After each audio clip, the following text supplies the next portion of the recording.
कांग्रेस नेता पवन खेड़ा ने एक कानूनी मामले में राहत पाने के लिए सुप्रीम कोर्ट का दरवाजा खटखटाया है। उन्होंने 24 अप्रैल को आए गुवाहाटी हाई कोर्ट के उस फैसले को चुनौती दी है जिसमें उनकी अग्रिम जमानत की याचिका को खारिज कर दी गई थी। यह मामला असम पुलिस द्वारा दर्ज एक एफआईआर से जुड़ा हुआ है जिसमें पवन खेड़ा पर मानहानि और जालसाजी के आरोप लगाए गए हैं। यह एफआईआर रिंकी भुइयां शर्मा की शिकायत पर दर्ज की गई थी, जो असम के मुख्यमंत्री हेमंत कुमार विश्व शर्मा की पत्नी है। खेड़ा ने याचिका में सुप्रीम कोर्ट से सोमवार को जल्द सुनवाई की मांग भी की है। कांग्रेस नेता पवन खेड़ा ने 5 अप्रैल को आरोप लगाया था कि असम के मुख्यमंत्री हेमंता विश्व शर्मा की पत्नी रिंकी भुइयां शर्मा के पास कई देशों के पासपोर्ट हैं।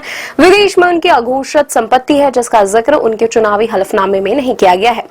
इन बयानों के बाद रिंकी भुइयां शर्मा ने इसे अपनी छवि को नुकसान पहुंचाने वाला बताते हुए पुलिस में शिकायत दर्ज कराई। मामले को गंभीरता से लेते हुए असम पुलिस ने पवन खेड़ा के खिलाफ केस दर्ज किया। इसके बाद उन्होंने गिरफ्तारी से बचने के लिए गुवाहाटी हाई कोर्ट में अग्रिम जमानत की याचिका दायर की, लेकिन कोर्ट ने इसे खारिज कर दिया। अब खेड़ा ने इस फैसले को सुप्रीम कोर्ट में चुनौती दी है और वहां से राहत पाने की उम्मीद जताई है। तेलंगाना उच्च न्यायालय ने इससे पहले पवन खेड़ा को 1 सप्ताह के लिए सीमित परागमन अग्रिम जमानत दी थी। न्यायालय ने पाया कि उनकी गिरफ्तारी की आशंका उचित और रिकॉर्ड में मौजूद सबूतों से समर्थित प्रतीत होती है।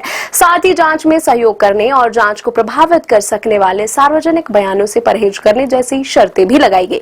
फिर असम सरकार ने इस आदेश को चुनौती देते हुए तर्क दिया कि खेड़ा ने असम की अदालतों को दरकिनार करने का कोई ठोस कारण नहीं बताया है जहां मामला दर्ज किया गया था। पिछली सुनवाई के दौरान अभिषेक मनु सिंघवी के नेतृत्व में खेड़ा के वकील ने तर्क दिया कि उनके भागने का कोई खतरा नहीं है और गिरफ्तारी अनावश्यक है।